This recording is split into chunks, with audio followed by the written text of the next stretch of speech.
Have you ever wondered why some of the world's most powerful artifacts remain locked away in the darkest corners of museums and private collections, never to be displayed, never to be studied, never to be touched? What if I told you that scattered across our planet are relics so dangerous, so cursed, so fundamentally disturbing that even the most seasoned historians and archaeologists refuse to handle them with their bare hands? These aren't just old objects gathering dust in forgotten vaults. These are items that have left trails of madness, death, and inexplicable phenomena in their wake. Objects that seem to defy the very laws of nature and challenge everything we think we know about our world. Today we're going to uncover 10 of the most forbidden relics that historians genuinely fear to touch, and by the end of this journey you'll understand exactly why some secrets are meant to stay buried. But first, you'll have incredible luck if you like and subscribe before this video ends.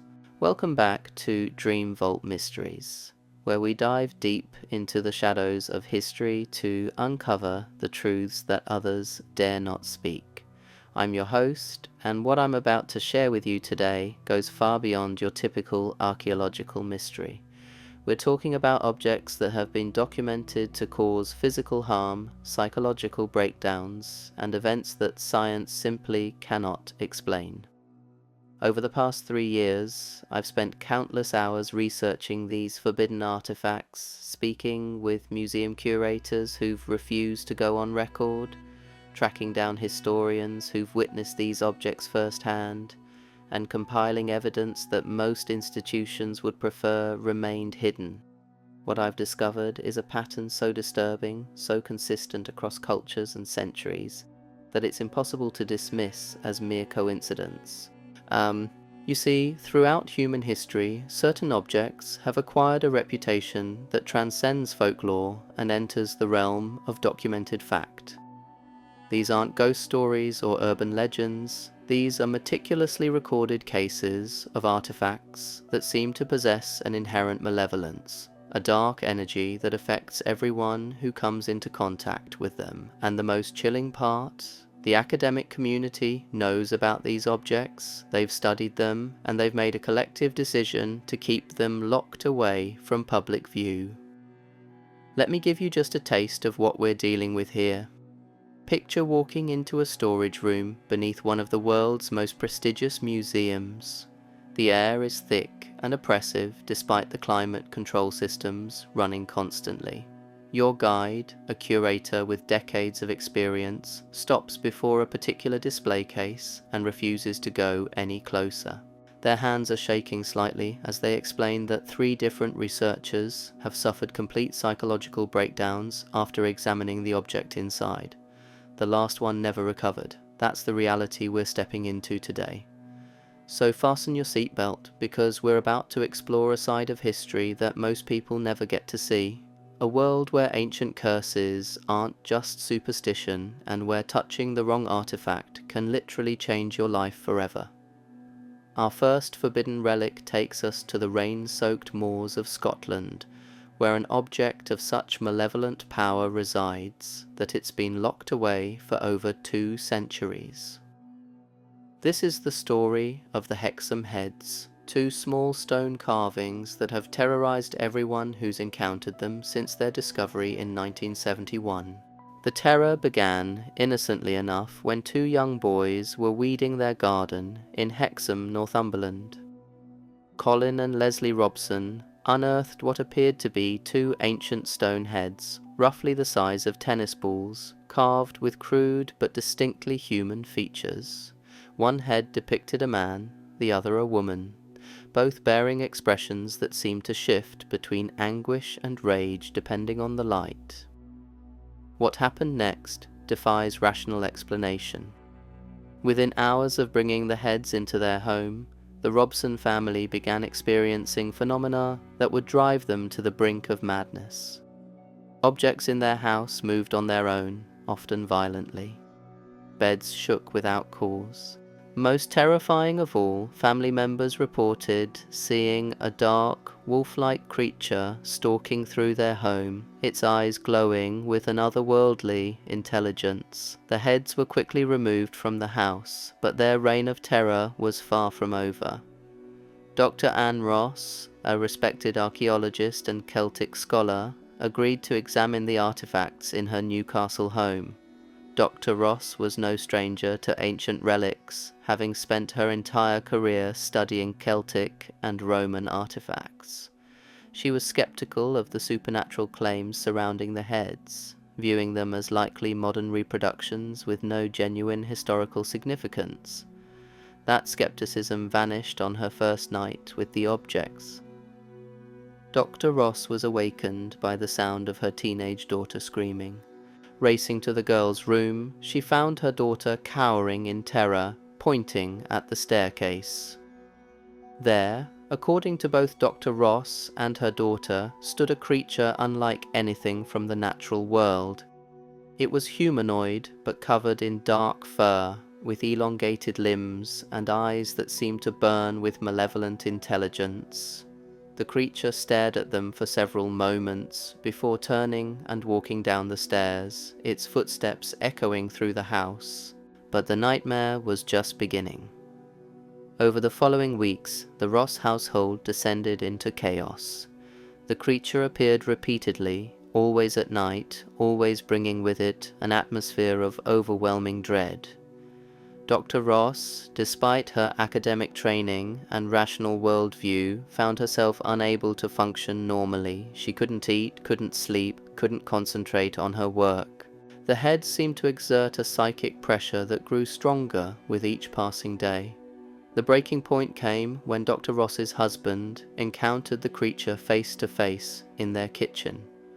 The thing didn't attack, didn't threaten, it simply stood there, radiating malevolence. The psychological impact was so severe that Dr. Ross immediately removed the heads from her home, but even then the effects lingered for months. What makes this case particularly disturbing is Dr. Ross's credentials. This wasn't some superstitious individual prone to flights of fancy. She was a respected academic with a doctorate from Edinburgh University, a woman who had handled thousands of ancient artifacts without incident. Yet something about these particular objects shattered her rational worldview so completely that she refused to discuss them publicly for years afterward. The heads eventually made their way to other researchers, each of whom reported similar phenomena: unexplained sounds, moving objects, and always that terrible sense of being watched by something hostile and intelligent. One investigator reported that his dog, normally friendly and well-behaved, became violently aggressive whenever it was in the same room as the heads, attacking the air as if fighting an invisible enemy. Today, the Hexham heads remain in private hands, their exact location a closely guarded secret. No mainstream museum will display them, and no serious researcher will agree to study them for extended periods. The academic community has made an unofficial pact of silence regarding these objects, preferring to dismiss them as elaborate hoaxes rather than confront the implications of their authenticity. But here's what's truly chilling about this case. In 1978, a construction worker named Des Craigie came forward with a startling revelation. He claimed that he had carved the heads himself as a child in the 1950s, using concrete rather than ancient stone. This should have been the end of the mystery, a rational explanation that put all the supernatural claims to rest. Instead, it only deepened the enigma. If Craigie's story was true, how could objects created by a child with no knowledge of ancient Celtic traditions possess such terrifying power? How could modern concrete carvings terrorize experienced archaeologists and cause documented psychological breakdowns? The revelation that the heads might be modern creations didn't diminish their malevolent effects, it amplified the mystery surrounding them. This brings us to a fundamental question that runs through all of our forbidden relics. Does the age of an object determine its power, or is there something else at work here? Something that transcends our understanding of history, archaeology, and the very nature of reality itself? The Hexam heads represent just the beginning of our journey into this dark corner of human experience. They serve as a perfect introduction to the type of objects we'll be exploring today, relics that challenge our most basic assumptions about the world we live in. As we prepare to delve deeper into this catalogue of forbidden artifacts, remember that each of these objects has been documented to cause real harm to real people. These aren't campfire stories or internet legends. These are carefully documented cases involving respected academics, seasoned professionals, and institutions with reputations to protect.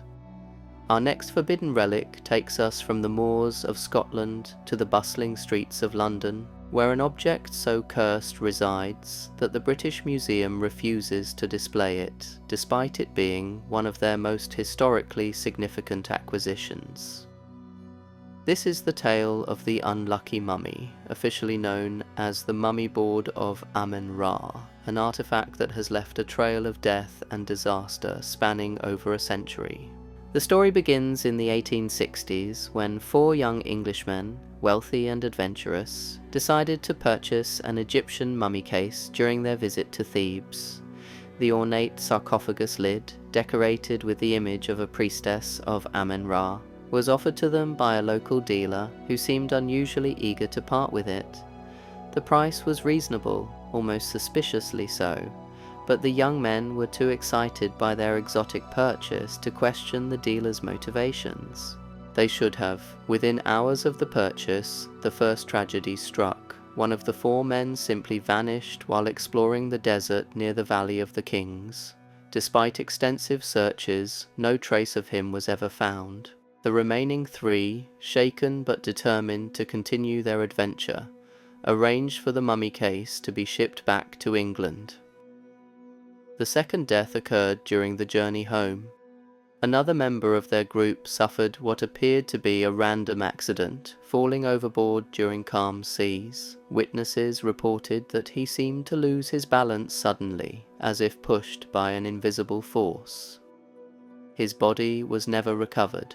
By the time the mummy case reached London, only 2 of the original purchasers remained alive.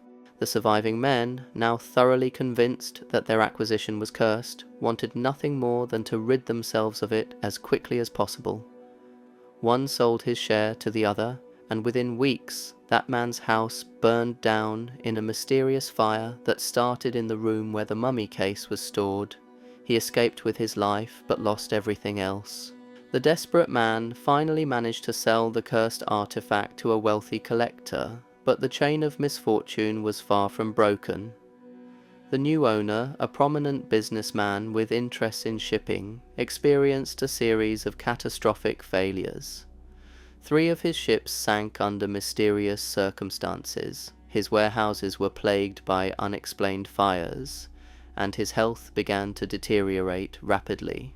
Within 2 years, he was bankrupt and suffering from a wasting disease that doctors couldn't diagnose or treat. What makes this case particularly compelling is the meticulous documentation. Unlike many cursed objects that rely on folklore and hearsay, the unlucky mummy's trail of destruction was recorded by newspapers, insurance companies, and government officials. The British Museum acquired detailed records of each incident, creating a paper trail that reads like something out of a horror novel. The artifact eventually found its way to the British Museum in 1889, donated by a collector who was desperate to remove it from his possession. But even within the supposedly safe confines of one of the world's most respected institutions, the mummy case continued its reign of terror. The first sign of trouble came when the museum's photographer was assigned to document the piece. As he set up his equipment in the Egyptian gallery, witnesses reported that the temperature in the room dropped noticeably despite the building's heating system functioning normally. The photographer himself later described feeling an overwhelming sense of dread as he positioned his camera, as if something was watching him with malevolent intent. When he developed the photographs the next day, what he saw defied explanation. Instead of the serene face of the priestess depicted on the mummy case, the images showed what appeared to be a twisted, agonized expression, the eyes seeming to follow the viewer no matter what angle they observed the photograph from. The photographer, a man with decades of experience documenting museum artifacts, was so disturbed by the images that he refused to work in the Egyptian gallery ever again. But the photographs were just the beginning. Over the following months, a pattern of accidents and illness began to plague anyone who worked closely with the artifact. A security guard who was assigned to the Egyptian gallery began experiencing violent nightmares and episodes of sleepwalking. He would be found wandering the museum halls in the middle of the night, always drawn to the room containing the mummy case, with no memory of how he got there. A curator who attempted to research the artifact's provenance suffered a series of increasingly severe accidents. First, he fell down a flight of stairs, breaking his arm. Then, he was struck by a horse-drawn carriage while crossing the street near the museum. Finally, while examining the mummy case itself, he collapsed suddenly, experiencing what doctors described as a complete nervous breakdown. He never returned to work at the museum. The incidents became so frequent and so well documented that the museum's administration made an unprecedented decision. They removed the unlucky mummy from public display and placed it in storage, where it has remained for over a century. This decision wasn't made lightly. The British Museum prides itself on making its collections accessible to the public, and removing such a historically significant artifact from display represents a tacit admission that some objects are simply too dangerous to exhibit. Here at Dream Vault Mysteries, we've attempted to gain access to the storage areas where the mummy case is currently housed, but our requests have been consistently denied. Museum officials cite conservation concerns and space limitations, but sources within the institution tell a different story. They speak of areas in the storage facility that staff members avoid, of strange sounds that echo through the basement levels at night, and of a persistent feeling that something down there is watching, waiting. What's particularly fascinating about the unlucky mummy is how its influence seems to extend beyond physical proximity. There are documented cases of people who merely viewed photographs of the artifact experiencing runs of terrible luck. One collector who purchased a photograph of the mummy case at an auction lost his entire fortune in a series of failed investments within 6 months. A journalist who wrote an article about the curse suffered a stroke the day his piece was published, despite being in perfect health and only 35 years old. The most chilling aspect of this case involves the ongoing research into the artifact's origins. Recent investigations have revealed that the mummy case may not be authentic at all. Advanced analysis suggests that it was created in the 19th century, possibly as a forgery designed to deceive European collectors hungry for Egyptian antiquities. If this is true, it raises the same disturbing questions we encountered with the Hexam heads. How can a modern fake possess such malevolent power? What force is at work here that transcends age, authenticity, and historical significance? The implications are staggering. If objects can become cursed regardless of their age or provenance, what does this say about the nature of evil itself? Are we dealing with some form of psychic imprinting, where human belief and fear can imbue inanimate objects with genuine supernatural power? Or is there something else at work, something that our current understanding of science and history cannot explain? These questions become even more pressing as we move to our third forbidden relic, an object that has terrorized 3 different continents and continues to elude proper scientific study to this day. But before we venture into that dark territory, I want you to consider something that ties all these artifacts together. Each of these objects was created by human hands, yet each seems to possess a will of its own. Each has been examined by experts, skeptics, and rational-minded individuals, yet each continues to produce effects that defy explanation. And perhaps most importantly, each serves as a reminder that there are aspects of our world that remain fundamentally mysterious, fundamentally dangerous, and fundamentally beyond our control. The academic establishment's response to these artifacts is particularly revealing. Rather than embracing the mystery and pursuing rigorous investigation, the response has been overwhelmingly to suppress, to hide, to pretend these objects don't exist. This pattern of institutional denial raises its own set of troubling questions about what else might be hidden in the vaults and storage rooms of our most prestigious museums and universities. Our next forbidden relic forces us to confront the possibility that some objects are so inherently evil that they can corrupt and destroy anyone who attempts to study them, regardless of their intentions or qualifications. This is the story of the Crying Boy paintings, a series of mass-produced artworks that became associated with one of the most devastating and unexplained phenomena in modern history. In the 1980s, a disturbing pattern began to emerge in fire departments across England.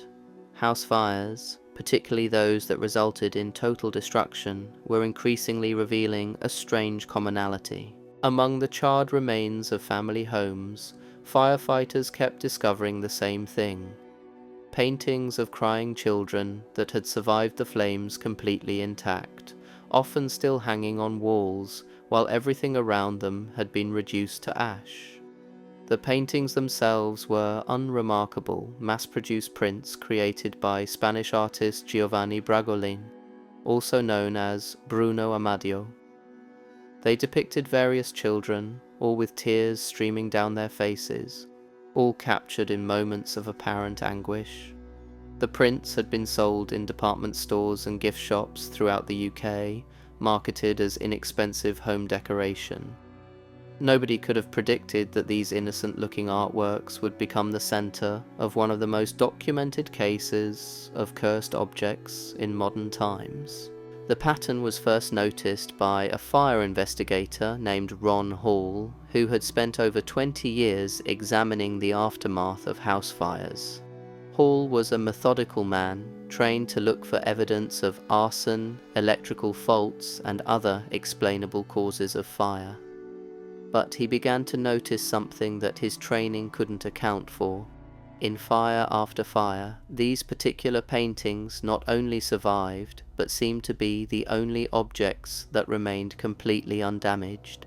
At first, Hall dismissed it as coincidence, but as the reports accumulated, the pattern became impossible to ignore. The paintings weren't just surviving fires, they seemed to be associated with them. Families who owned the Crying Boy prints were experiencing house fires at a rate that defied statistical probability. Even more disturbing, many of these fires had no identifiable cause, starting spontaneously in homes with no electrical problems, no gas leaks, and no other fire hazards. The story exploded into public consciousness in 1985 when the Sun newspaper published an article titled "The Curse of Crying Boy." The piece detailed dozens of cases where families had lost everything in mysterious fires, with only the haunting image of a weeping child surviving among the ruins. The public response was immediate and overwhelming. People began coming forward with their own stories, describing how their lives had been plagued by small fires and electrical problems after acquiring one of the paintings. What followed was unprecedented in the annals of cursed objects. Thousands of people, genuinely terrified by the reports they were reading, began trying to dispose of their crying boy paintings. But even this proved problematic. Many reported that attempts to burn the paintings failed completely. The artworks would simply refuse to catch fire, no matter what accelerants were used or how high the flames around them reached. The situation became so widespread that the Sun organized a mass burning event, collecting hundreds of the paintings from terrified owners and attempting to destroy them in a controlled bonfire. Even this public burning was plagued by problems. Several of the paintings had to be doused repeatedly with gasoline before they would ignite, and witnesses reported that the flames around the crying children burned in strange colors, producing smoke that made observers feel nauseous and disoriented. Dr. David Clarke, a researcher at Sheffield Hallam University who has spent years investigating the crying boy phenomenon, has documented over 300 cases of house fires associated with the paintings. His research, which represents the most comprehensive study of cursed objects ever undertaken by an academic institution, reveals patterns that challenge our understanding of coincidence and causation. According to Dr. Clarke's findings, families who owned multiple crying boy paintings were 7 times more likely to experience house fires than the general population. More disturbing still, the fires associated with these paintings showed characteristics that fire investigators couldn't explain.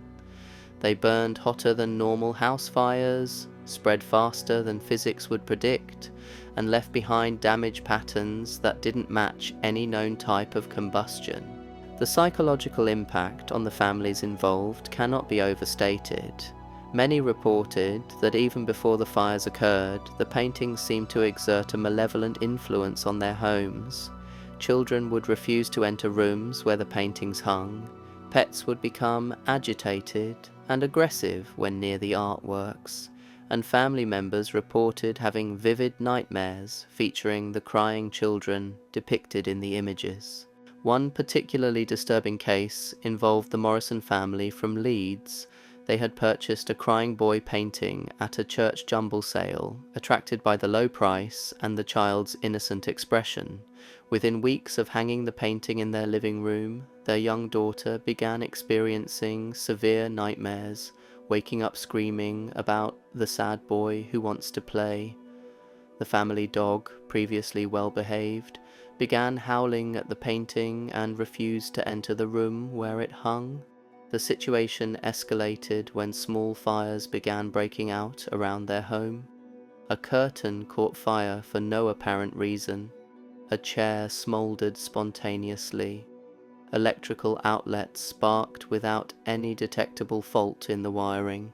Each incident was minor, easily extinguished, but the pattern was unmistakable.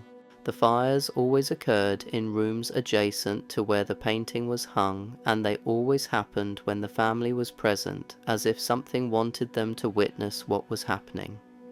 The final straw came when their daughter's bedroom caught fire in the middle of the night. The family escaped unharmed, but the child's room was completely destroyed.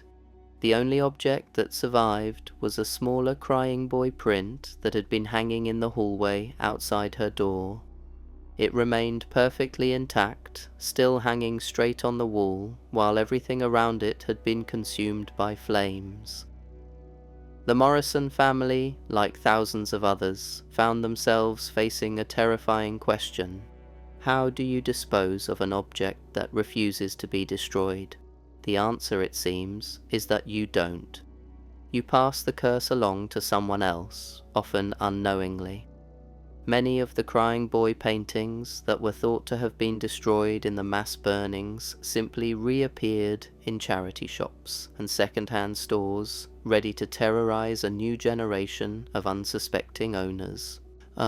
The academic response to the crying boy phenomenon has been predictably dismissive. Most scholars prefer to explain the incidents as mass hysteria, a form of collective delusion fueled by media attention and superstition. They point to the painting's mass-produced nature and suggest that the sheer number in circulation makes some association with house fires statistically inevitable. But this explanation fails to account for the specific characteristics of the fires themselves, the consistent survival of the paintings, and the psychological effects reported by owners. It also doesn't explain why similar mass-produced artworks don't show the same patterns of association with disasters. As we here at Dream Vault Mysteries have discovered in our research, dismissing these phenomena as mere coincidence requires ignoring a substantial body of documented evidence. The Crying Boy paintings represent something far more disturbing than mass hysteria. They suggest that objects can become conduits for forces that operate outside our understanding of natural law, forces that can manipulate physical reality in ways that science cannot yet explain. The implications of this possibility extend far beyond the realm of cursed objects.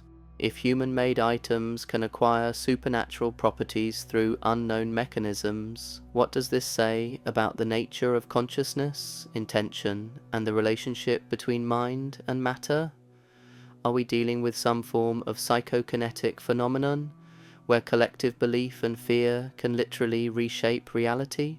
Or is there something even more fundamental at work, something that challenges our basic assumptions about how the universe operates?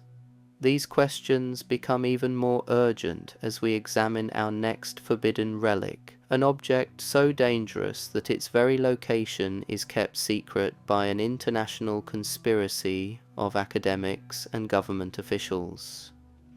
This artifact doesn't just threaten individuals who come into contact with it. According to those who have studied it, this object poses a threat to the stability of reality itself. But before we venture into that terrifying territory, I need to address something that many of you have been asking about in the comments of our previous videos. How do these objects acquire their malevolent properties? What transforms an ordinary artifact into something that can destroy lives and challenge the very foundations of reality? The answer, according to the researchers who've been brave enough to study these phenomena, is far more complex and disturbing than most people realize. It's not simply a matter of age or historical significance. Instead, these objects seem to become cursed through a process that involves human suffering, intense emotional trauma, and what some scholars have termed psychic imprinting. This brings us to our fourth forbidden relic, an object that perfectly illustrates this horrifying process of transformation. Hidden away in a private collection whose location is known only to a handful of individuals, there exists a mirror that has been directly responsible for 17 documented suicides and countless cases of severe psychological breakdown. This is the Black Mirror of Mortlake, and its story begins in the shadowy world of Elizabethan occultism. The mirror was crafted in 1580 by Dr. John Dee, Queen Elizabeth I's personal advisor and one of history's most accomplished scholars of the supernatural. Dee wasn't some medieval charlatan peddling false prophecies. He was a mathematician, astronomer, and philosopher whose contributions to navigation and cartography helped establish England as a naval power.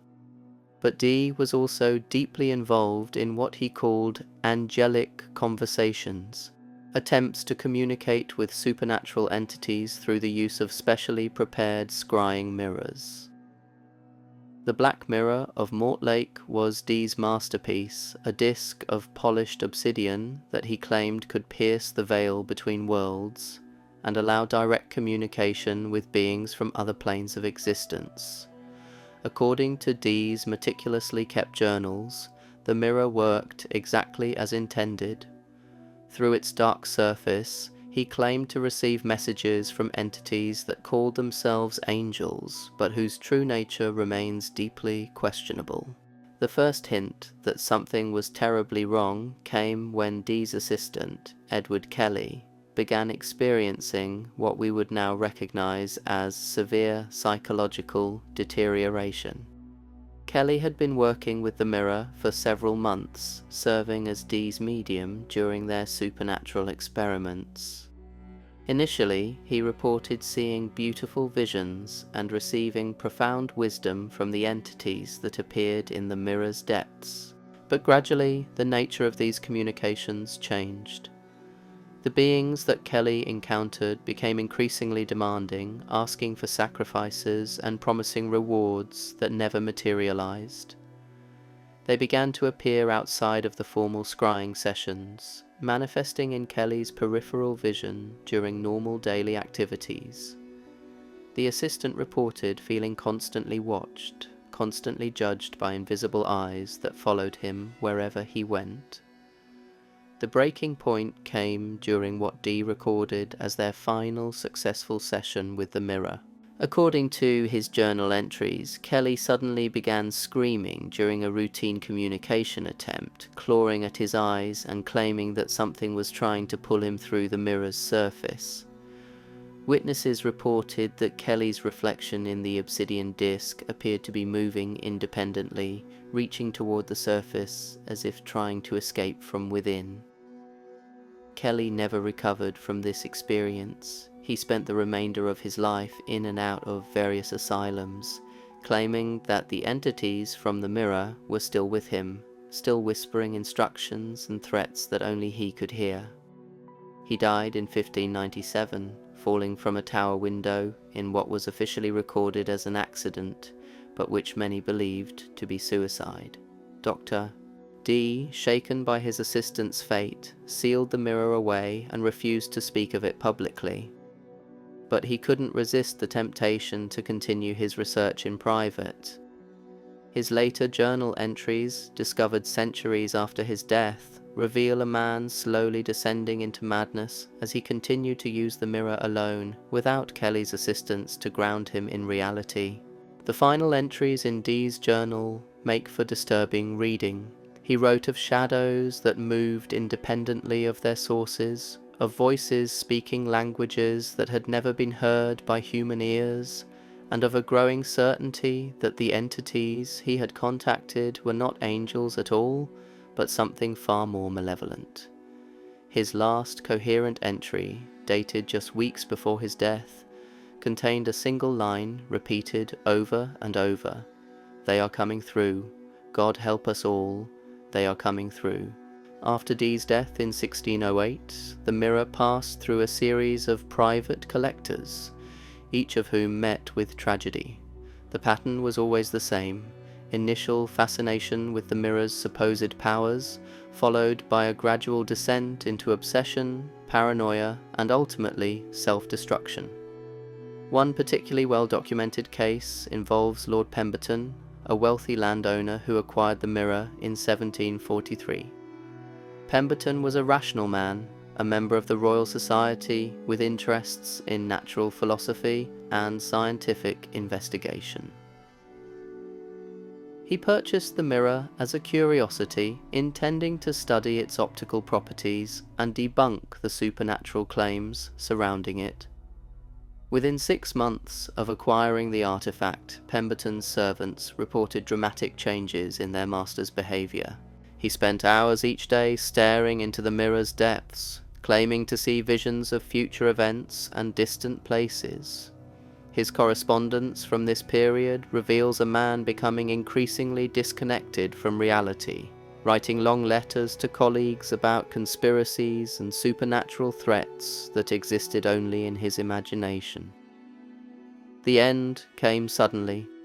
Pemberton was found dead in his study, seated before the mirror with a pistol in his hand. His suicide note, if it can be called that, consisted of a single word written over and over in increasingly frantic handwriting: "Watching, watching, watching." The mirror itself was discovered to be cracked down the centre, though no one could explain how the damage had occurred. What makes the Black Mirror of Mortlake particularly terrifying is the consistency of the psychological effects it produces. Every documented owner has reported the same progression of symptoms: initial fascination, gradual obsession, paranoid delusions, and finally, complete psychological breakdown. The pattern is so predictable that modern researchers have used it to develop what they call the Mortlake Protocol, a framework for studying cursed objects while minimizing psychological damage to investigators.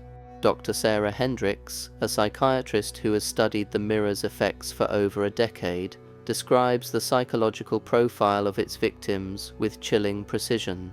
The subjects all report feeling an irresistible compulsion to gaze into the mirror's surface, she explains. They describe seeing their own reflection change and distort, showing them versions of themselves that are subtly wrong. Over time, they begin to question which version is real, the person in the mirror or the person standing before it. This identity confusion, according to Dr. Hendricks, is just the beginning.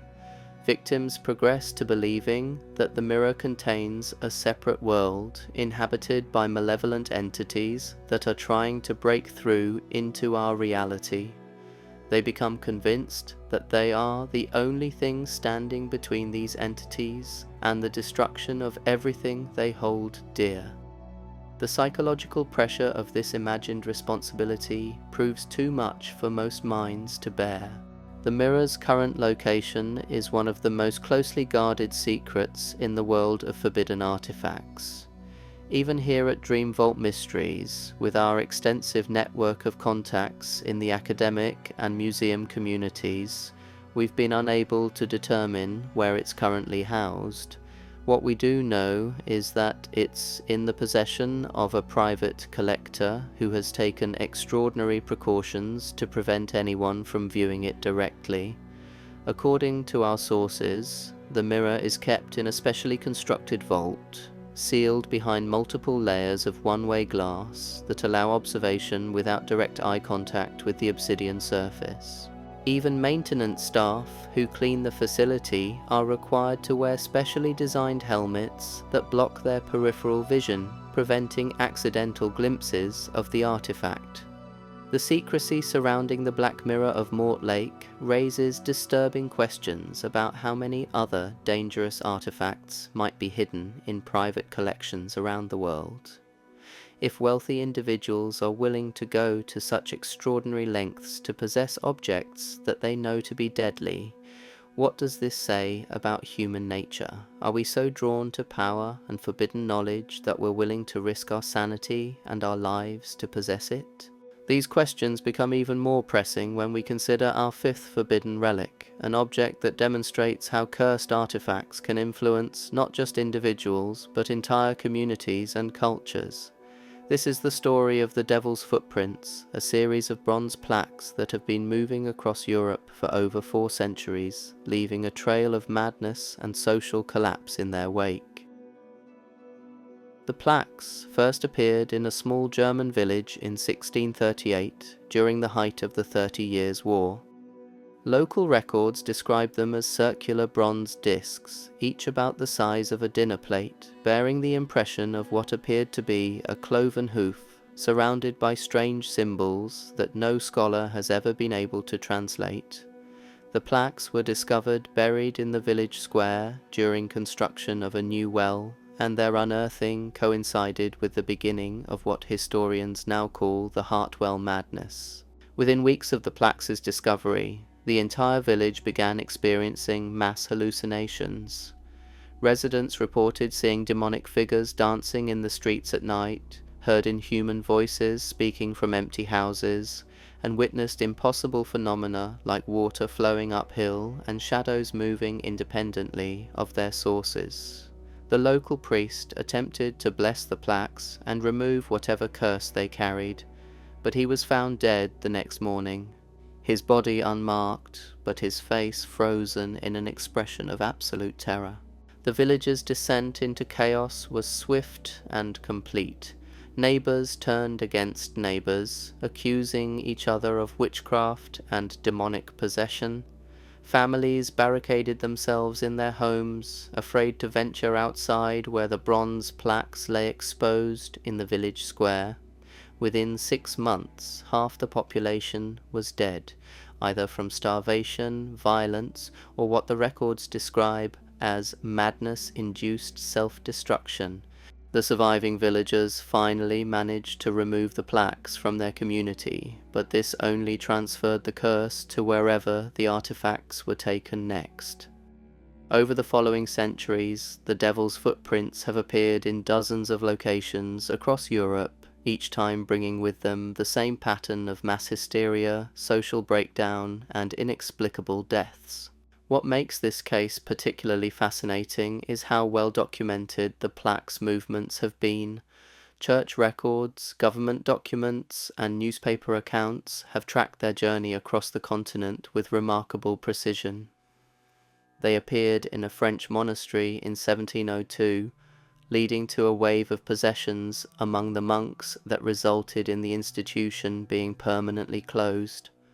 They surfaced in a Scottish Highland village in 1789, just before the entire community vanished overnight, leaving behind only empty houses and livestock wandering in the streets. The pattern is always the same. The plaques appear, usually buried or hidden in some construction project, and within weeks, the surrounding community begins to experience phenomena that defy rational explanation. Mass hallucinations, unexplained deaths, and a gradual breakdown of social order that inevitably ends in the complete abandonment or destruction of the affected area. Modern researchers have attempted to study the plaques using advanced scientific equipment, but these efforts have been consistently thwarted by what can only be described as supernatural interference. Cameras malfunction when pointed at the artifacts, recording equipment produces only static, and investigators report experiencing severe psychological distress that prevents them from conducting thorough examinations. Dr. Franz Meller, a German anthropologist who has spent his career tracking the plaques movements, believes that the artifacts represent something far more dangerous than a simple curse. These objects don't just affect individuals, he explains. They seem to target the social bonds that hold communities together, turning neighbors into enemies and transforming peaceful villages into war zones. It's as if they're designed to destroy human civilization itself, one community at a time. The current location of the Devil's footprints is unknown, but several European governments maintain active monitoring systems designed to detect their reappearance. Intelligence agencies across the continent have standing orders to immediately quarantine any area where the plaques are discovered, and there are unconfirmed reports of special military units trained specifically to contain supernatural threats. This level of official recognition represents a significant departure from the usual academic denial that surrounds cursed objects. The fact that multiple governments are willing to dedicate resources to monitoring these artifacts suggests that the threat they pose is considered very real by those in positions of authority. Here at Dream Vault Mysteries, we've obtained classified documents that hint at the true scope of the surveillance operation surrounding the Devil's footprints. Satellite imagery, seismic monitoring, and even psychological profiling of European communities are all being used to identify potential manifestation sites. The level of coordination required for such an operation suggests that the plaques are considered a threat to national security, not just a curiosity for paranormal investigators. But perhaps the most disturbing aspect of the Devil's Footprints case is what it suggests about the nature of evil itself. If these objects can systematically destroy human communities, turning peaceful neighbors into violent enemies, what does this say about the fragility of our social structures? How many of history's unexplained conflicts and social collapses might have been triggered by similar artifacts? These questions take on new urgency as we examine our sixth forbidden relic, an object that has been linked to some of the most devastating events in modern history. This artifact doesn't just destroy individuals or communities. According to those who have studied it, This object has the power to influence the course of entire civilizations. The weight of these revelations can be overwhelming, and I want to take a moment to acknowledge how disturbing this information might be for many of our viewers here at Dream Vault Mysteries. We're not dealing with simple ghost stories or urban legends. These are documented cases involving real people, real institutions, and real consequences that continue to this day. The pattern we're seeing across all these forbidden relics is deeply troubling. Objects created by human hands somehow acquire the power to manipulate reality, influence minds, and destroy lives. They seem to operate according to rules that science doesn't recognize and exhibit behaviors that challenge our most basic assumptions about how the world works. But as disturbing as these individual cases are, they pale in comparison to what we're about to explore next. Our remaining forbidden relics represent artifacts so dangerous, so fundamentally threatening to human existence, that their very existence is denied by official sources. These are objects that don't just harm individuals who touch them. They pose existential threats to our entire species.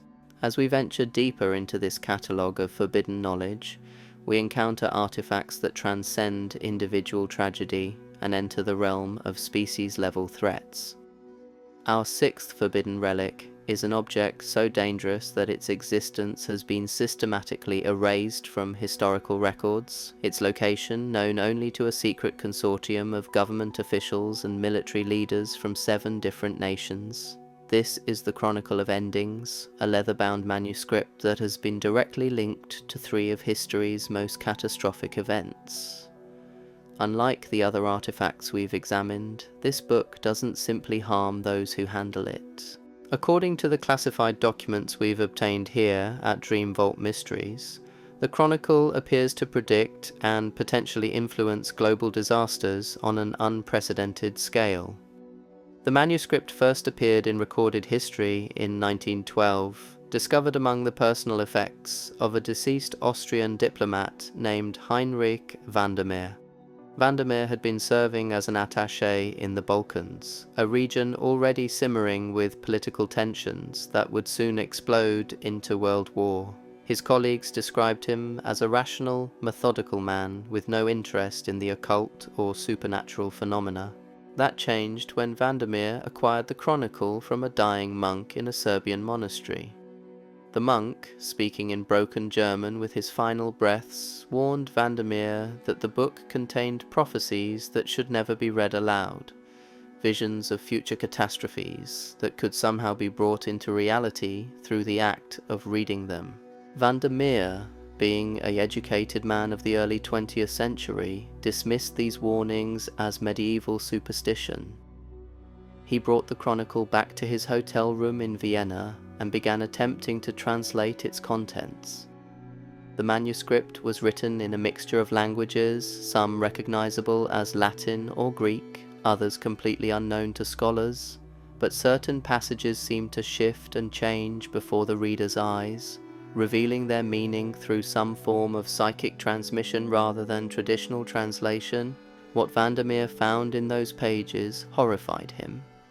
The Chronicle contained detailed descriptions of future events, presented not as possibilities but as inevitable certainties.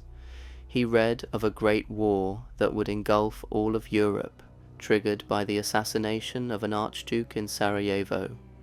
He saw visions of poison gas choking soldiers in trenches, of aerial bombardments that would rain death from the skies, of entire generations of young men dying in muddy fields thousands of miles from home.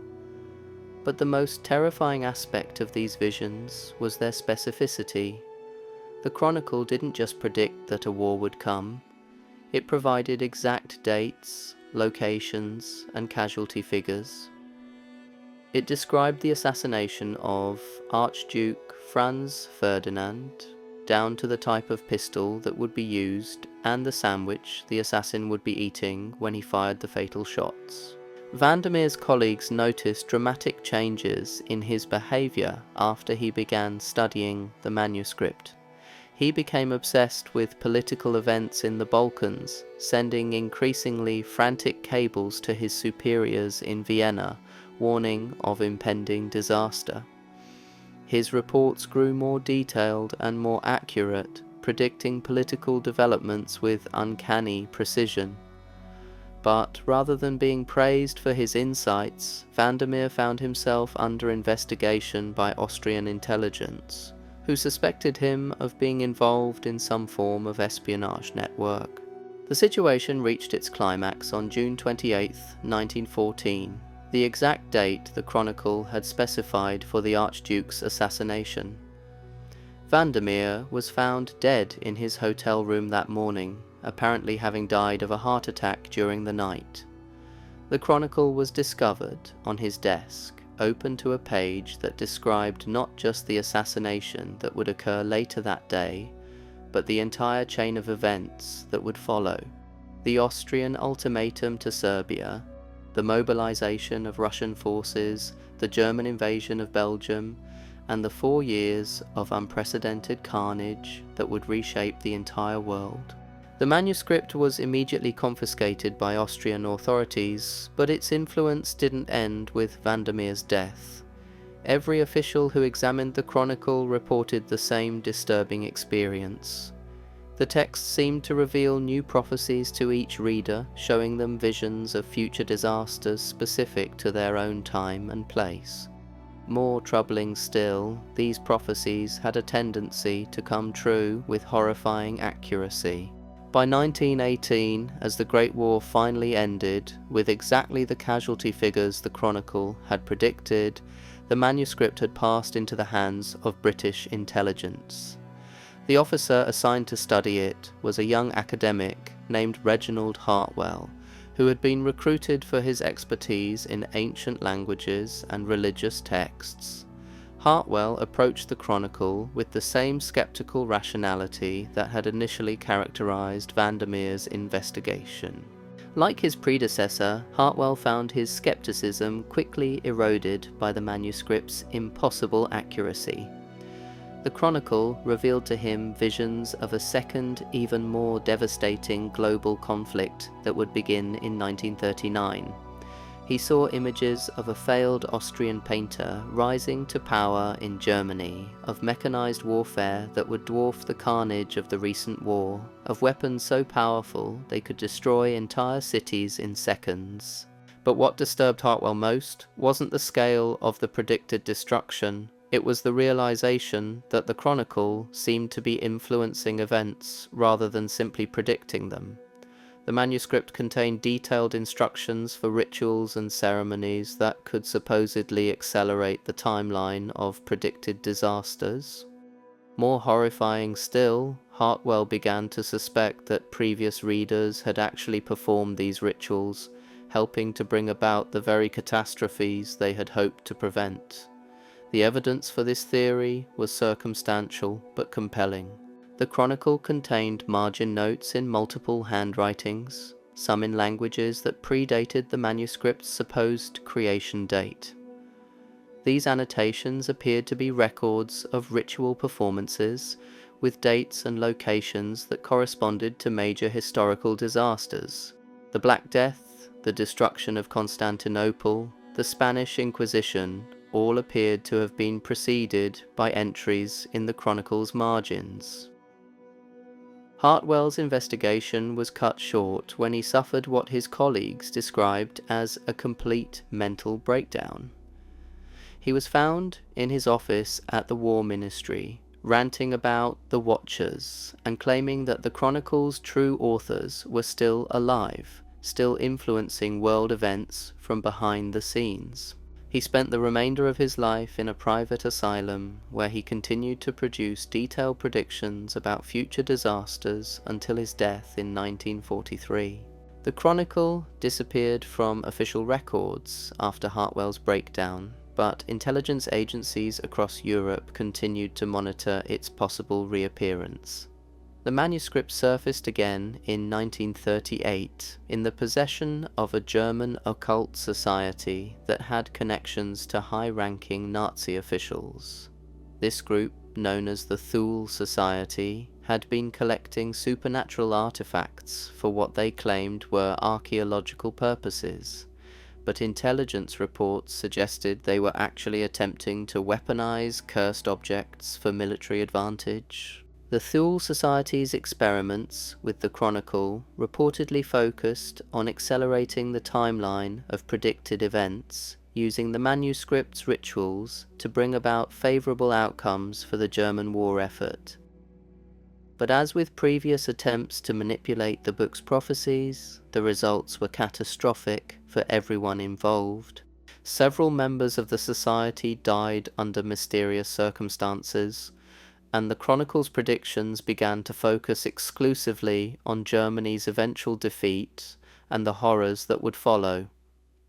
When Allied forces reached Berlin in 1945, the Chronicle was among the artifacts recovered from Nazi occult research facilities, but instead of being studied by Allied scientists, the manuscript was immediately classified at the highest levels and placed under international oversight. A secret agreement between the United States, Britain, France, and the Soviet Union established what is now known as the Terminus Protocol, a framework for containing supernatural artifacts that pose threats to global security.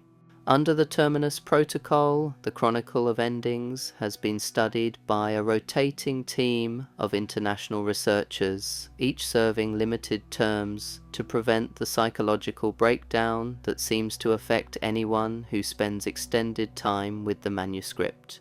These researchers have confirmed that the book continues to reveal new prophecies, showing visions of future disasters with the same terrifying accuracy that characterized its earlier predictions.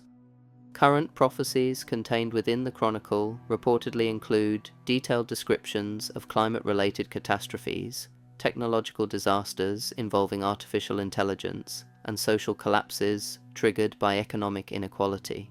But perhaps most disturbing are the recurring visions of what researchers have termed the final event, a global catastrophe so complete that it would effectively end human civilization as we know it. The international consortium responsible for containing the Chronicle has developed increasingly sophisticated methods for studying the manuscript without triggering its more dangerous effects. Researchers now use remote viewing technology, studying the book through robotic cameras while remaining physically isolated from its influence. Even these precautions have proven insufficient. Several remote operators have suffered psychological trauma severe enough to require permanent hospitalization. Here at Dreamvault Mysteries, we've obtained fragments of the Chronicle's recent prophecies through sources within the international intelligence community. While we cannot verify their authenticity, the level of detail and specificity is consistent with the manuscript's historical pattern. These fragments describe technological developments that haven't been publicly announced, political events that seem impossible given current circumstances, and environmental changes that won't become apparent for decades. But what's most chilling about these leaked prophecies isn't their content, it's the growing evidence that someone, somewhere, is still performing the rituals described in the Chronicle's margins. Recent global events have followed the manuscript's predictions with disturbing precision, suggesting that the book's influence on world affairs continues to this day. The implications of the Chronicle's existence are staggering. If a single manuscript can accurately predict and potentially influence global events, what does this say about human free will? Are we actually in control of our destiny? Or are we simply playing out a script written by forces we don't understand? And if the Chronicle's final prophecies are accurate, do we have any hope of avoiding the catastrophic future it describes? These questions become even more urgent when we consider our seventh forbidden relic, an artifact that suggests the Chronicle of Endings might not be unique. Hidden in a vault beneath the Vatican lies an object that has been described by those who've seen it as the Chronicle's dark mirror, a companion piece that supposedly contains the power to rewrite the very prophecies that seem to control our world. But before we explore that terrifying possibility, we need to address a pattern that's becoming impossible to ignore. Each of these forbidden relics seems to be connected to the others, part of a larger system of supernatural artifacts that operate according to rules we're only beginning to understand. The Hexam heads, the unlucky mummy, the crying boy paintings, the black mirror of Mortlake, the devil's footprints, the chronicle of endings, they all share certain characteristics that suggest a common origin or purpose. All of these objects seem designed to exploit human psychology, using our natural curiosity and desire for forbidden knowledge against us. They all produce effects that escalate over time, starting with minor phenomena and building to catastrophic consequences. Most importantly, they all seem to be part of a larger pattern, as if they were created by some intelligence that understands human nature better than we understand it ourselves. This brings us to our seventh forbidden relic, an object that may hold the key to understanding the true purpose behind all these cursed artifacts. Deep beneath the Vatican, in a chamber that officially doesn't exist, lies what Vatican insiders call the Codex Inversus, a manuscript that supposedly contains the power to reverse or alter the prophecies contained in other supernatural texts. The existence of the Codex Inversus has never been officially acknowledged by the Vatican, but multiple sources within the Holy See have confirmed its presence in the deepest levels of the Vatican secret archives. Unlike the Chronicle of Endings, which reveals visions of inevitable disasters, the Codex supposedly contains instructions for preventing or redirecting these catastrophic events. According to our Vatican sources, the Codex was discovered in 1943 during excavations beneath St. Peter's Basilica. Workers digging foundations for a new storage facility broke through into a sealed chamber that appeared to predate the construction of the basilica itself. Inside this chamber, along with several other artifacts that remain classified, was a manuscript bound in what appeared to be human skin and written in the same shifting, incomprehensible script found in the Chronicle of Endings. The Vatican's initial investigation of the Codex was conducted by a secret committee of cardinals and scholars known as the Congregation for Supernatural Doctrine, an organization that has never been publicly acknowledged, but reportedly handles all Vatican affairs related to miraculous or unexplained phenomena. This committee quickly determined that the Codex possessed properties that made it potentially more dangerous than any relic in the Church's vast collection. Unlike other prophetic texts, the Codex Inversus didn't simply reveal future events, it provided detailed instructions for altering them. The manuscript contained what appeared to be ritual formulae, ceremonial procedures, and incantations that could supposedly redirect the flow of prophetic events described in other supernatural texts. In essence, the Codex represented the power to rewrite destiny itself. The Vatican's first attempt to test the Codex's abilities reportedly took place in 1944, as Allied and German forces battled for control of Rome. Cardinal Alessandro Toretti, a scholar of ancient languages, who served on the Congregation for Supernatural Doctrine, performed one of the Codex's simpler rituals in an attempt to protect the Vatican from bombing. According to classified church documents, the ritual was successful. German forces that had been advancing toward Vatican City suddenly changed direction, and Allied bombers that had been targeting nearby military installations began avoiding the area entirely. Encouraged by this apparent success, the Vatican authorized more extensive experiments with the Codex throughout the remainder of World War II.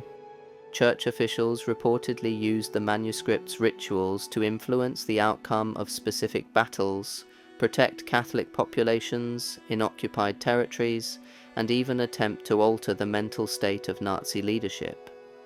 But as with all supernatural artifacts, the Codex's power came with a terrible price. Cardinal Terretti, who had conducted most of the Vatican's Codex experiments, began experiencing what his colleagues described as prophetic visions of increasingly disturbing nature. Unlike the clear specific prophecies associated with other supernatural texts, Terretti's visions were fragmented and contradictory, showing multiple possible futures simultaneously. He claimed to see versions of reality where the war ended differently, where different people lived or died, where entire nations existed or never came to be. The psychological strain of experiencing multiple realities simultaneously proved too much for Terretti's mind to bear.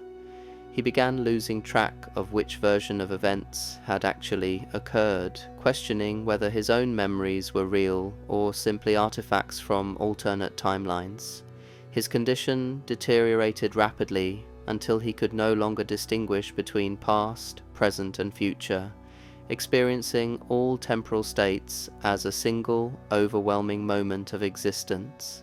Terretti died in 1947, but not before providing the Vatican with a final warning about the Codex's true nature. According to his last coherent statement, the manuscript didn't actually change prophetic events, it created parallel realities where different outcomes occurred. Every use of the Codex fractured reality itself, creating alternate timelines that existed simultaneously with our own. The apparent success of the Vatican's experiments hadn't prevented disasters, it had simply shunted them into parallel versions of our world where different people suffered the consequences. This revelation horrified Vatican officials, who realized they had been unknowingly creating untold suffering in alternate realities. The Codex Inversus was immediately sealed away and its study forbidden, but the damage had already been done. According to church documents, reality fractures created by the Vatican's experiments continued to manifest for years afterward, causing inexplicable phenomena throughout Rome and the surrounding regions. Witnesses reported seeing people who had died during the war walking the streets of Rome, encountering familiar faces that belonged to individuals who had never existed in our timeline, and experiencing memories of events that had never occurred. The Vatican was forced to create a special office dedicated to managing these reality distortions, helping affected individuals cope with experiences that had no basis in consensual reality. The Codex Inversus remains sealed in the deepest levels of the Vatican archives, surrounded by protective measures that reportedly include both technological surveillance and supernatural barriers. Church officials who have seen the chamber describe it as a place where reality itself seems unstable, where the laws of physics operate differently, and where visitors must be carefully monitored to prevent them from becoming lost in alternate timelines. But perhaps most disturbing is the growing evidence that other organizations have created their own versions of the Codex, using the Vatican's leaked research to develop their own reality manipulation capabilities.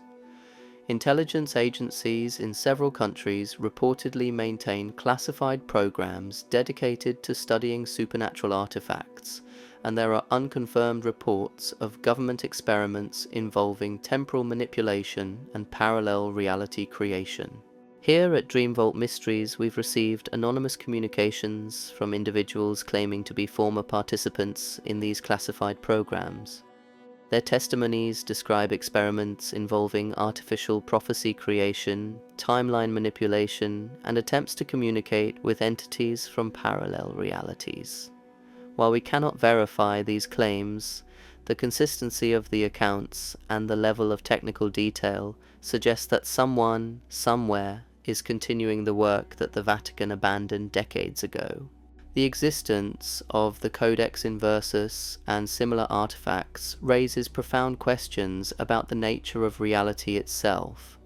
If these objects can actually create alternate timelines, what does this mean for our understanding of causation, free will, and the consequences of our actions? Are we living in the original timeline, or are we simply one of countless parallel realities created by supernatural manipulation?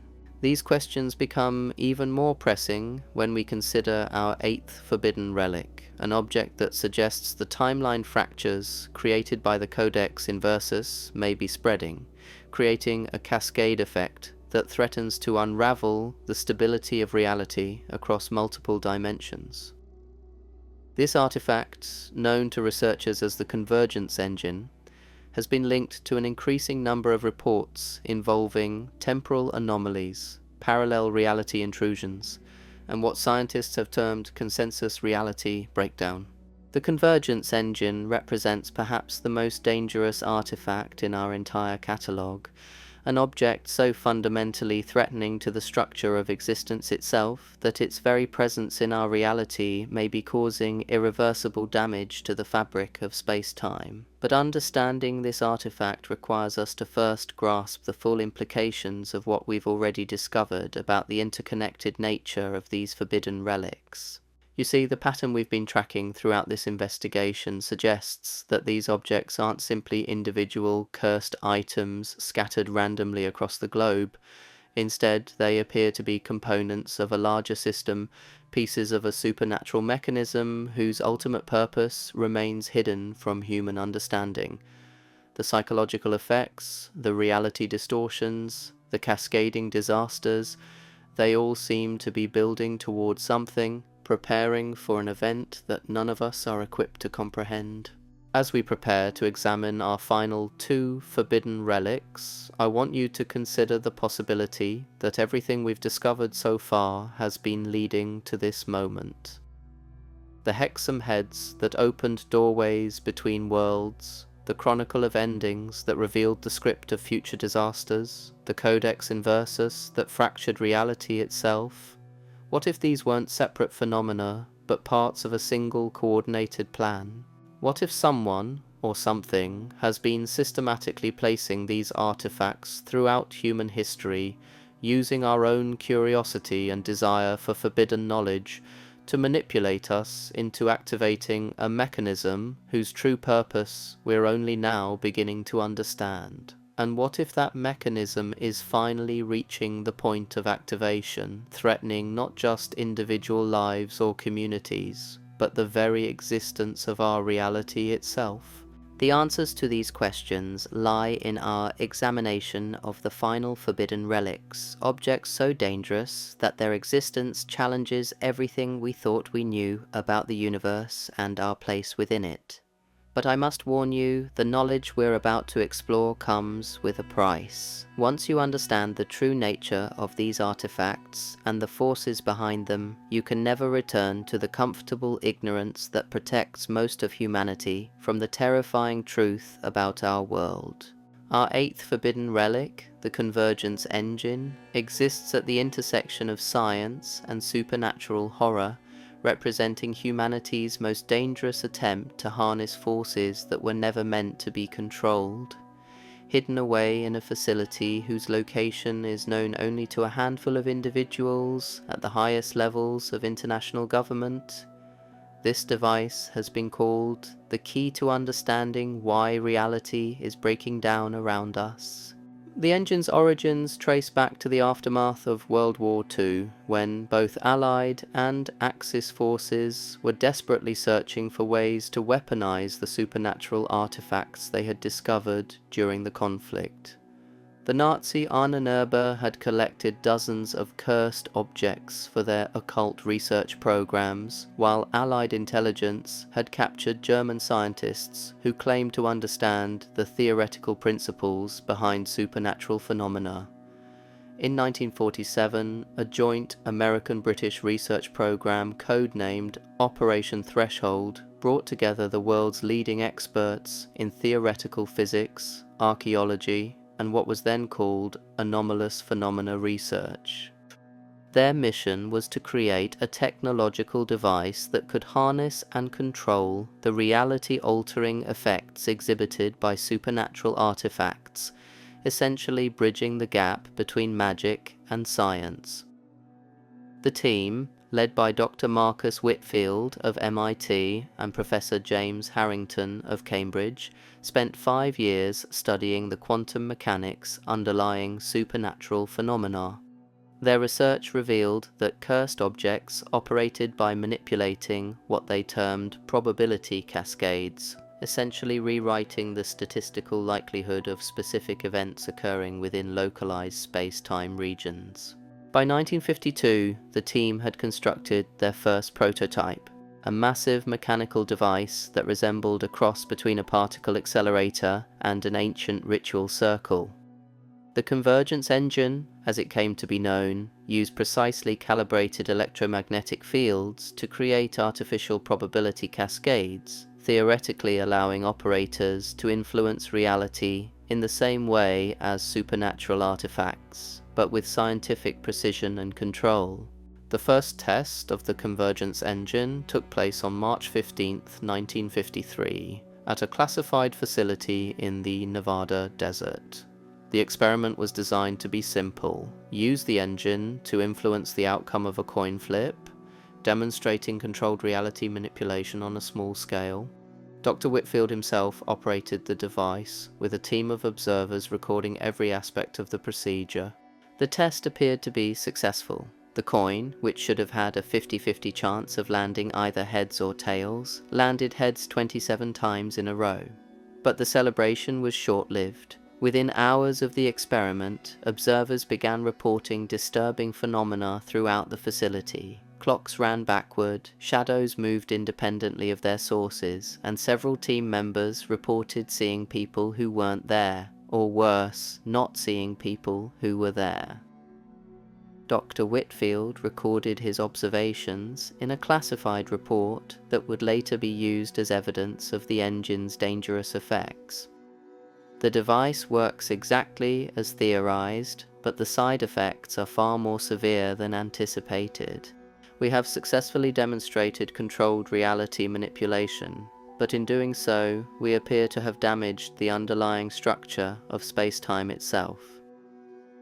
Reality in the immediate vicinity of the engine has become unstable, with multiple probability states existing simultaneously.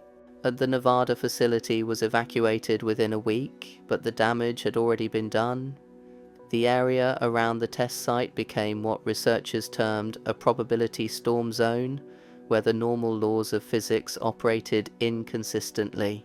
Military personnel sent to secure the facility reported encountering multiple versions of the same events, experiencing memories that belonged to parallel timelines, and witnessing phenomena that violated basic principles of causation. Attempts to shut down the convergence engine only made the situation worse. The device had apparently become self-sustaining, drawing energy from the reality distortions it had created, and using that energy to generate even more severe anomalies. By 1954, the probability storm zone had expanded to encompass nearly 50 square miles of Nevada desert, making the entire area uninhabitable and forcing the government to establish a permanent quarantine zone. Dr. Whitfield, who had remained at the facility longer than any other researcher, began experiencing what he described as temporal displacement syndrome. He claimed to be receiving memories from alternate versions of himself who had made different choices during the engine's development. These alternate selves provided him with warnings about the device's true nature, revealing that the convergence engine wasn't just manipulating probability, it was attracting the attention of entities from parallel realities. According to Whitfield's final reports, these entities existed in dimensions where reality operated according to different rules, where the laws of physics were more fluid and consciousness played a direct role in shaping the material world. The engine's reality distortions had apparently created a beacon that drew these entities toward our dimension, allowing them to influence events in our reality through the probability storms the device generated. The implications were terrifying. If Whitfield's theories were correct, the convergence engine hadn't just created local reality distortions, it had opened a permanent gateway between dimensions. allowing hostile entities to gradually infiltrate and corrupt our version of reality. The increasing reports of supernatural phenomena worldwide, the growing instability of cursed objects, the apparent acceleration of prophetic timelines, all of these could be attributed to influence from these parallel entities. Whitfield disappeared from the Nevada facility in 1955, leaving behind only a final note that read, "They're coming through. The engine was never meant to control reality. It was meant to invite them in. God help us all, we've opened a door that can never be closed." His body was never found, though security cameras recorded him walking into the heart of the probability storm zone, where he simply vanished from existence. The convergence engine remains active to this day, contained within a massive underground facility that was constructed around the original Nevada test site. The probability storm zone has been stabilized through the use of classified technology, but it continues to generate reality distortions that affect supernatural phenomena worldwide. Intelligence agencies monitor the facility constantly, reporting that the engine's influence appears to be growing stronger over time. What's particularly disturbing is the evidence that other nations have attempted to create their own versions of the convergence engine using leaked research from the American program. Soviet documents recovered after the Cold War revealed that the USSR had constructed at least 3 similar devices, all of which had produced catastrophic results. Chinese intelligence reports suggest that probability storm zones exist in remote regions of Tibet and Mongolia, carefully hidden from international observation.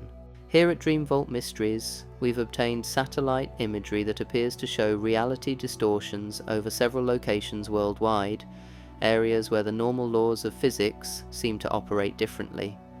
These zones coincide with increased reports of supernatural activity, suggesting that the convergence engine's influence has spread far beyond its original containment site. The existence of multiple probability storm zones raises the possibility that we're approaching what researchers have termed a cascade failure, a point where reality distortions become so widespread that the fundamental structure of our dimension becomes unstable. If this occurs, the barriers between parallel realities could collapse entirely, allowing entities from alternate dimensions to freely enter our world. This brings us to our 9th forbidden relic, an object that may represent humanity's last hope for containing the reality crisis created by the convergence engine and similar devices. Deep beneath the city of Prague, in a vault that has been sealed for over 4 centuries, lies what occult researchers call the Stability Anchor, an artifact that supposedly possesses the power to reinforce the boundaries between dimensions and prevent reality cascade failures. The anchor's existence was first documented in the personal journals of Emperor Rudolf II, the Habsburg ruler who transformed Prague into a center of occult learning during the late 16th century. Rudolf's court attracted alchemists, astronomers, and mystics from across Europe, all seeking to unlock the secrets of supernatural phenomena. But according to his private writings, Rudolf's real goal was to find a way to protect his empire from the growing influence of cursed objects and supernatural entities. Rudolf's search led him to acquire what he described as the keystone of reality itself, an artifact that had supposedly been used by ancient civilizations to maintain the stability of their dimensional boundaries. The Stability Anchor, as Rudolf named it, appeared to be a crystalline structure about the size of a human torso, composed of a material that didn't match any known mineral. The crystal seemed to generate its own light from within, pulsing with a rhythm that observers compared to a slow, steady heartbeat. What made the anchor unique among supernatural artifacts was its apparent benevolent nature. Unlike the cursed objects that dominated Rudolf's collection, the anchor seemed to have a stabilizing effect on its surroundings. supernatural phenomena became less intense in its presence, cursed objects lost much of their malevolent power, and people reported feeling a sense of peace and clarity that was completely absent from other artifact storage areas. Rudolf's court alchemist, Dr. Johannes Kelber, conducted extensive studies of the anchor's properties and concluded that it operated by what he termed probability crystallization. According to Kelber's theories, the anchor somehow locked local reality into a stable configuration, preventing the kind of probability fluctuations that allowed supernatural phenomena to manifest. In essence, it created zones where the laws of physics operated with absolute consistency, making it impossible for entities from parallel dimensions to influence events. The Habsburg court used the anchor to create what they called a sanctuary zone around Prague Castle, an area where supernatural threats couldn't penetrate and where cursed objects lost their power. This zone proved so effective that Prague became a refuge for scholars and nobles fleeing supernatural persecution throughout Europe. For over a century, the city served as a kind of dimensional fortress, protected from the reality distortions that plagued other regions. But the anchor's protection came with limitations that Rudolf's successors failed to understand. The artifact could only maintain dimensional stability within a limited radius, and extending its influence beyond that range required tremendous energy that gradually weakened the crystal itself. Worse, the anchor seemed to attract the attention of the same parallel entities that other supernatural artifacts served, drawing increasingly desperate attempts by these beings to neutralize the one force that could effectively oppose them. The Habsburg dynasty's decline coincided with reports of strange phenomena around Prague Castle, suggesting that parallel entities had found ways to work around the anchor's protective effects. Instead of direct confrontation, these beings began influencing events outside the sanctuary zone, gradually isolating Prague from the rest of Europe and undermining the political foundations that supported the anchor's maintenance. The final crisis came during the 30 Years' War, when conflicting armies repeatedly besieged Prague. The constant warfare created what Dr. Kelber described as reality stress fractures around the sanctuary zone's boundaries, areas where the normal laws of physics became unreliable due to the intense emotional trauma and violent death occurring just outside the anchor's protective range. In 1648, as Swedish forces prepared for their final assault on Prague Castle, the anchor began showing signs of critical instability. The crystal's internal light flickered irregularly, and the sanctuary zone contracted dramatically, leaving much of the castle exposed to supernatural influence. Emperor Ferdinand III, Rudolf's successor, made the desperate decision to seal the anchor away rather than risk its destruction, believing that a dormant artifact was better than no protection at all. The anchor was placed in a specially constructed vault deep beneath Prague Castle, surrounded by layer after layer of protective barriers designed to prevent both human interference and supernatural detection. The vault was sealed with multiple keys, distributed among trusted guardians whose descendants were sworn to maintain the secret across generations. For over 3 centuries, the anchor remained hidden, its location known only to a handful of individuals who passed the knowledge down through carefully maintained bloodlines. But as reality distortions began spreading worldwide due to the convergence engine and similar devices, descendants of the original guardians began to question whether keeping the anchor sealed was still the right choice. In 1953, the same year as the Nevada convergence engine disaster, Czech resistance members who had inherited knowledge of the anchor's location contacted American intelligence agencies. They offered to reveal the artifact's whereabouts in exchange for protection from Soviet occupation forces, who were systematically hunting down anyone with knowledge of supernatural phenomena. The American response was swift and decisive.